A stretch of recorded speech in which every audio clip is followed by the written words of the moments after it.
новия влог. Insane. В момента се намираме в Рамванан Кейв, Шри Ланка. Да видим какво става, какво има, какво няма. Let's go. Общо взето, доста тегаво изкачване. Има доста стъпала и си изморително, но не е какво знае какво. Цената е 200 шрилански рупия, че на повечето забележителности няма абсолютно никакви табели, кое къде е, какво що е, и общо взето става с питане. Предполагам е направено умишлено, за да може да се използват повече таксита, гайдове и така нататък. Но, както можете да видите, може да се направи и сам. Доста найс. Caveman, let's go. Окей.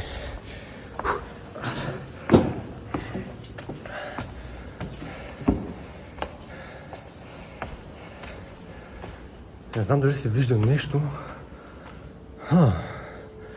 Окей, пещерата не е толкова голяма, колкото очаквах. Но... Да, дали си заслужава 200-те шрилански рупия вход? Бих казал, че да. Това са, мисля, че колко? Лев и 20, нещо такова. Което е доста файн. Много интересно е. Малко physical activity.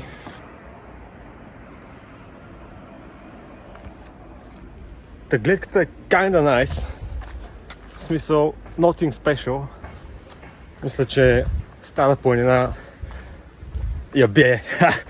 Но, да, в смисъл, готино е, но в БГ също си имаме готини гледки. Малко повече инфо за пещерата. Намира се в Еля.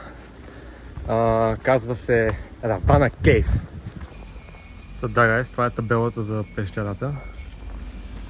Това е входа. И в момента се качвам на Енторка и отиваме към един темпъл. Доста голям, нов темпъл, висок. И да, Hero Racer incoming. Oh yes, baby. Так, гайс, почти сме в темпълчето. Общо гледката е доста найс. Пътя до темпъла е също найс, не е лош. Гайс, почти сме в темпъла. Също сме на входа на темпълчето. И това, което виждам явно, трябва да си събуем обувките на входа. И да ходим босички. Fully боси, actually. Даже не е по чорапка, ами босички. Окей. We can do that. Да. Темпълчето като цяло мисля, че е най-голямото в Ела. И има схеми за медитация. Някакви медитации, ретритове. И може би ще се включим в медитейшън. Малко да оправим лакътя. Да достигнем до чакрата на лакътя. Защото е леко подут от сърфа. Да. Карах сърф. И шибания борд ме цъкна в лакътя и направо цялата ръка изтръпна. И по принцип за това съм тук. Бях планирал да си оставя една седмица за централната част на Шри Ланка, за nature, но тъй като се контузихме, сега сме тук. Така. Изглежда доста nice. Не знам обаче дали ще мога да снимам, тъй като това е свещено място, но ще разберем. Гледката от храма. Доста найс.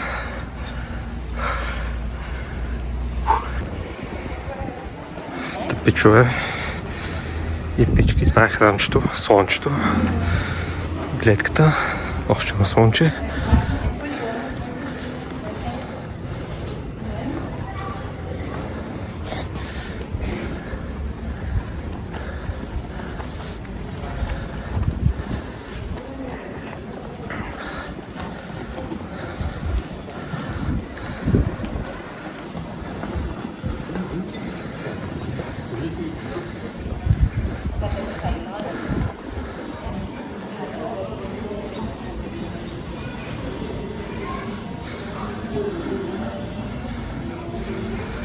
Много ми е интересно къде е медитейшъна. Може би ще питаме.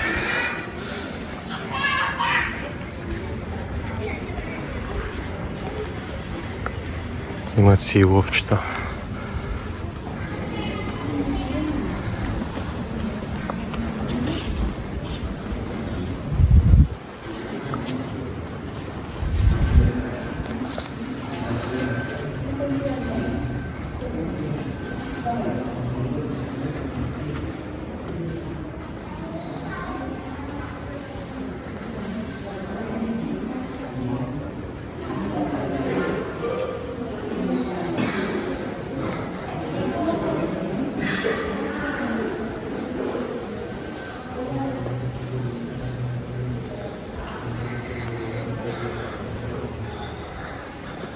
Касапа Буда.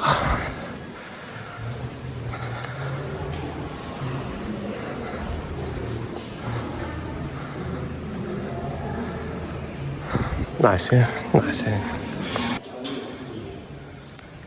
Интересното е, че всяка една статуя има различно име. Например, тази е Сихи Буда и изглежда по съвсем еднакъв начин с другата статуя. О, не. Разликата предполагаме в това какво правят ръцете. Да. Има разлика. Да. Готино място е. Препоръчвам и е безплатно. Доста найс. Гледката е доста инсейн. Яко инсейн гледка. О, решит.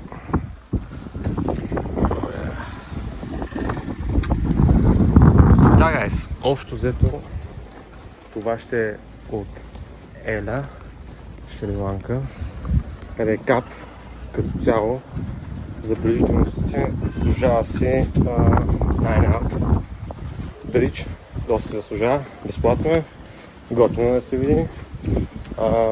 Този темпъл също е доста готин. Въпросът е само как се казваше.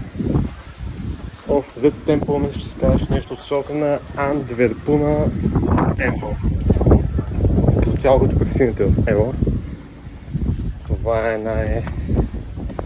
най-високият темпъл общо взето. И готино заслужава си. Ела Рок. Пълен булшит, изобщо не си заслужава. Реално погледнато качването на Ела Рок. Хайка е около 1 час, нещо такова, в зависимост от темпото. И горите искат 6 за да видиш гледката. А пък гледката е доста Ел, в смисъл, не е кой знае какво. И отделно май с тук долу, където са на рейлроуда, където се е паркинга, където си спираш мотора. Също е доста голям булшит, тъй като ме скамнаха, източиха на горивото. И да, Ела Рок е скам. Темпъла, Кейва е actually 50-50, тъй като е доста ефтин, но не е нищо спешъл, примерно. Дяволското гърво 10 times better. Да, това е за момента. Сега се запътвам към Хемпутра, нещо такова си беше, много странни имена общо взето. Но да, този път се води от тези феймъс пътища, които са за влаковете. Но аз ще го направя с мотор, тъй като вече съм рентнал моторче. И да, ще си видим по пътя. Добре, Praying. Oh, is there a meditation? Yes, sir. Demo station. Demodar. There is meditation is there. 9 notch. 9 notch? Ah, nine. No 9 notch. Meditation. Railway station. Meditation, yeah. No meditation. Go. Okay, guys. Okay. Good, No money. good. No money. No money. Me no money. I'm poor. The poorest guy. Okay. Bye, guys. Okay. A random interaction with the locals. Let's go. Така, мисля, че гайс ще има малко промяна в плана. И май ще се запътим директно към Сигирия. И от Сигирия може би ще разцъкаме Кенди, след Кенди, Новара Елия, Хапотале и обратно към Яла International Park. И накрая back to the coast, where we're gonna surf. Yeah, man. Incredible. Да, guys. Май ще отидем към Сигирия. От Ела до Сигирия пътят е, мисля, че 4 часа. Доста шофьорлък. Но всичко е файн. Реално не е кой знае колко много. Пътищата са доста найс. Поне до Ела беше доста найс. Пътя от Уели Гама, което е Саут Коста. До Ела пътя беше доста окей. Общо взето никакви проблеми. Да. Общо 4 часа до Сигирия. Там ще нощуваме, ще видим Равана Хоум. Доста готин път.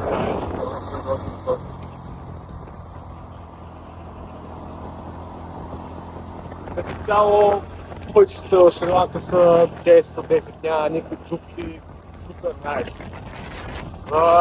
Това се води, guys, Third World Country. Ако Шри-Ланка е Third World Country, БГ е 26 World Country. Някой разбира повече, да кажа защо дяволите, когато се пуснат от миналото на трона и самото гормило започва да играе ключеци. Like this.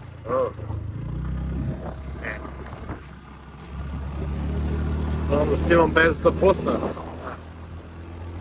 Самото забойчета, окей. Добре. Това нормално е. Я пишете долу в коментарите, пишете в коментарите дали това е нормално, тези, които разбират от подобчета.